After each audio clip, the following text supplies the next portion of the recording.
हाल ही में 2015 का है डांगावास दलित नरसंहार नागौर का, जिसमें से 6 दलित मेघवाल समाज के लोगों को ट्रैक्टर से कुचल करके उनकी हत्या कर दी गई। राजस्थान को बंद कर दिया गया। राजस्थान में पूरी तरह से वहां पे लोगों ने इसका विरोध प्रदर्शन किया, लेकिन आज क्या हुआ, 40 दोषियों को बरी कर दिया गया। 11 साल के बाद वहां के हत्यारों को उनको बरी कर दिया गया। इस तरह के विरोधाभास देखने को मिला। साथ ही गुजरात के उना कांड में 2016 के अंदर तमाम दोषियों को भी, जिन लोगों ने वीडियो वायरल नहीं हुआ, पीट रहे थे दलितों को, उनको भी बरी कर दिया गया।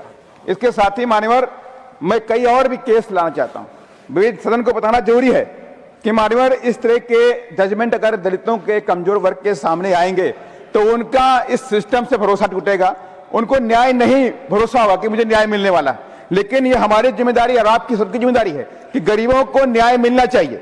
मान्यवर आपके माध्यम से सरकार से कहना चाहूंगा, कर्नाटक के कमलापल्ली दलित नरसंहार हुआ, जिसमें से 11 मार्च 2000 को जातीय संघर्ष में 7 दलितों को घर में जिंदा जला दिया गया, उनकी हत्या कर दी गई।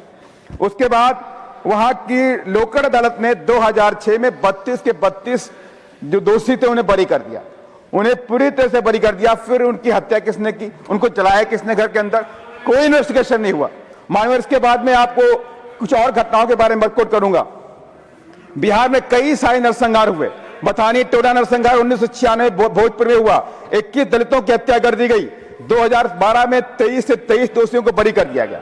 जहानाबाद में ही साथ ही लक्ष्मणपुर बात नरसंहार हुआ, नगरी बाजार में नरसंहार हुआ, वहां के हत्यारों को, दोषियों को बरी कर दिया गया। इसलिए मैं बड़ी उम्मीद के साथ में, मैं अपने दलित समाज से कानून मंत्री आते हैं, इससे पहले हमारे आदिवासी समाज से मंत्री भी थे।